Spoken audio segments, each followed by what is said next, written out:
Good day and God bless. Today we're going to read reflection number 34 called Home of the Word from a little book called Dare to Journey with Henry Nouwen by Charles Rigma. And this reflection is about Psalm 119 verses 97 and 105. So we flip over and we read 97. Oh, how love I thy law. It is my meditation all the day. And 105.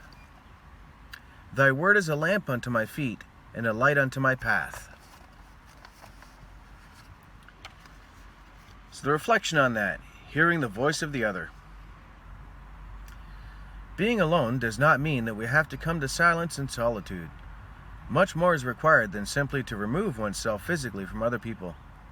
To come to solitude means to come to a productive stillness, a stillness in which, having laid aside our daily cares, we bend our inner ear to listen carefully to our inner voice. The voice that seeks to speak to us beyond the many voices of our anxious, our pragmatic, and our socialized self.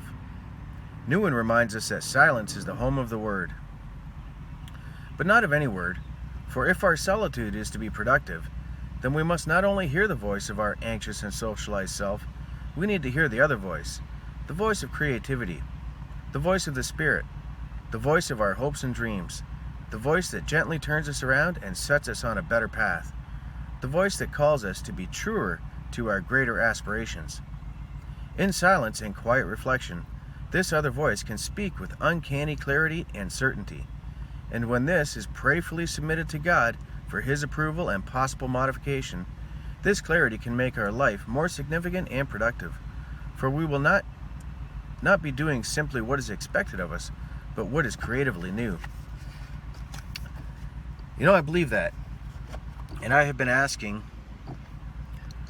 the Father for quite some time now to show me why I'm here.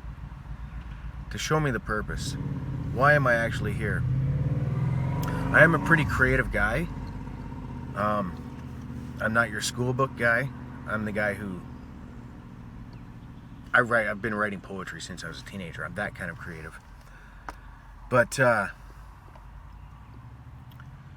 often thought, especially what's going on in the world right now, why are certain people awake, like me, like you? Why can we see what's going on around the world and actually find the answers to it in here? We know the end game. We see what's happening all around us. But I'm curious, why? Why are we awake for this? Why are we not blind and watching TV like most people? There has to be a reason for that. And I ask the Father all the time, why? What is my purpose? What do you want me to do? And I have another channel where I talk about real life events, what's happening right now.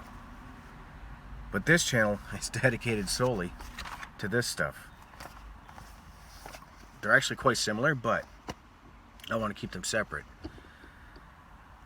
So I'm doing both. I feel like I've been called for both, right? To wake people up to the reality, and also, if this channel ever reaches anybody, then maybe it reaches, it wakes a couple people up and brings them to the Lord. That would be phenomenal. In the meantime, I'm going to keep asking the Lord every single day, Father, what is it you want me to do? What's my purpose? How can I bring people to you? It's going to come to me eventually. I'm taking a course right now. When I'm done that course, I'll explain it to you, and it says right in there to pass it along, so maybe I'll read through it, I'll make a video on it, and if anybody wants the paperwork that goes with it, I will be more than glad to send it to them. So, that's enough of my little rant for now, I suppose. Until the next one. So we'll end this one with the Lord's Prayer. Let me know your thoughts, please. I'd love to hear them. So we'll end this with the Lord's Prayer as always. Our Father, which art in heaven, hallowed be thy name. Thy kingdom come, thy will be done, in earth as it is in heaven. Give us this day our daily bread, and forgive us our debts, as we forgive our debtors. And lead us not into temptation, but deliver us from evil. For thine is the kingdom, the power, and the glory forever. Amen. All right, folks, I hope you come back for reflection number 35. Till then, have a good day, and God bless.